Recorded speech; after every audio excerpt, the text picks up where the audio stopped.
श्री गुरुदेव दत्त. श्री स्वामी समर्थ. श्री गुरुचरित्र अध्याय 14. क्रूर यवन शासन. सायन देववर प्रदान. ओम श्री गणेशाय नम. श्री सरस्वते नम.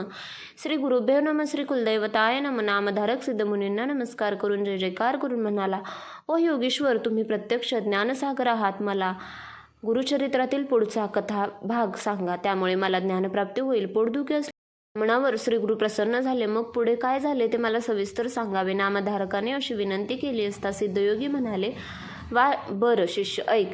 श्री गुरुचरित्र म्हणजे भक्तांसाठी कामधेनूच आहे. श्री गुरूंनी ज्याच्या घरी भिक्षा मागितली त्या सायनदेव ब्राह्मणावर ते प्रसन्न झाले. ते सायनदेवाले म्हणाले, तू माझी सेवा केलीस त्यामुळे मी प्रसन्न झालो आहे. तुझ्या वंशात उत्तरोत्तर गुरुभक्त जन्मास येतील. श्री गुरूंनी असा आशीर्वाद दिला असता सायनदेवाला अतिशय आनंद झाला. श्री गुरूंच्या चरणांना पुन्हा पुन्हा वंदन केले. श्री गुरूंचा जय जयकार करीत तो म्हणाला, गुरुदेव, आपण त्रैमूर्तीचा अवतार आहात. केवळ ज्ञानामुळे तुम्ही लोकांना मनुष्य वाटता. तुमचे महात्म्य वेदांनाही समजत नाही. तुम्ही प्रत्यक्ष ब्रह्मा विष्णू महेश आहात.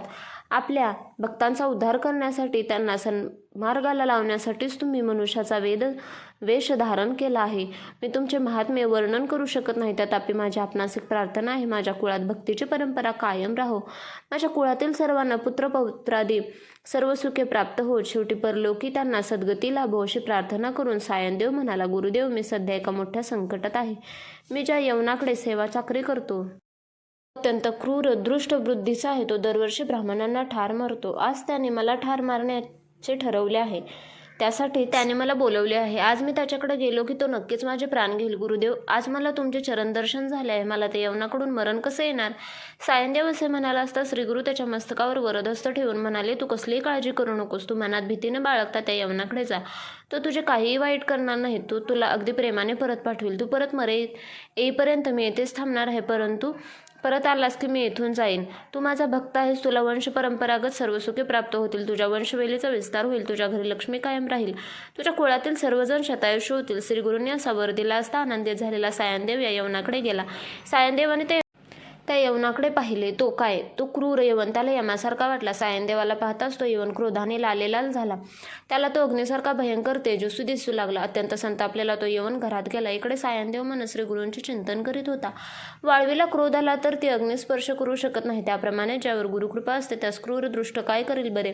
किंवा एखाद्या गरुडाच्या देखील सर्प कधीही ग्रासू शकत नाही. तशीच त्या ब्राह्मणावर गुरुकृपा होते. किंवा ज्याप्रमाणे एखाद्या सिंहावर ऐरावत कधीही हल्ला करीत नाही, त्याचप्रमाणे गुरुकृपा झालेल्या कलिकाळाचे भय नसते. त्याच्या हृदयात गुरुस्मरण चालू असते. त्याला कसलीही भीती असत नाही. त्याला मृत्यूचीही भीती नसते. ज्याच्यावर श्रीगुरूंची कृपा असते त्याला मुळातच यमाची भीती असत नाही.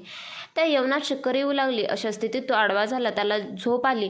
त्याला एक स्वप्न पडले. कोणीतरी एक तेजस्वी ब्राह्मण त्याच्या शरीरावर शस्त्राचे घाव घालू लागला. त्याचे शरीर अवयव तोडीत आहे. अत्यंत घाबरलेल्या यवनाला जाग आली. तो धावतच घराबाहेर आला. हा काय चमत्कार आहे त्याला समजेना. तेथे भयभीत होऊन म्हणाला, आपल्याला इकडे कोणी बोलवले? आपण कृपा करून परत जा अशी विनंती करून त्या यवनाने सायनदेवाला वस्त्रालंकार देऊन निरोप दिला. सायनदेवाला आनंद झाला. त्याने सुटकेचा श्वास सोडला.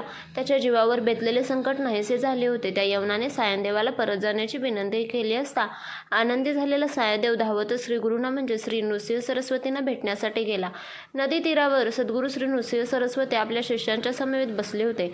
सायनदेवाने श्रीगुरूंच्या चरणांवर मस्तक ठेवले. त्याने श्रीगुरूंचे स्तवन करून त्यांना सगळा वृत्तांत सांगितला.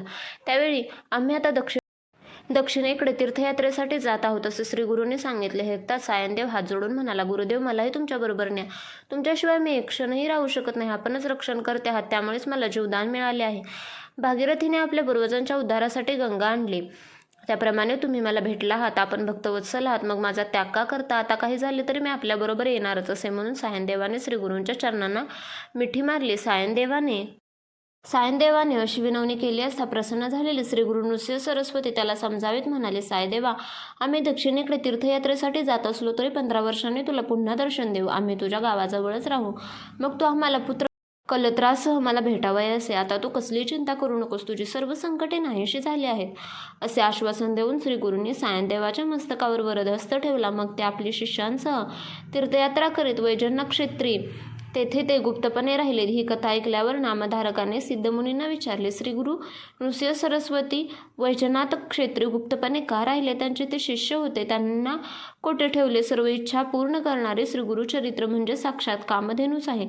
सिद्धयोगी ते नामधारकाला सविस्तर सांगत आहेत. श्री गुरु नरसिंह सरस्वती दक्षिणेकडे तीर्थयात्रेला गेले.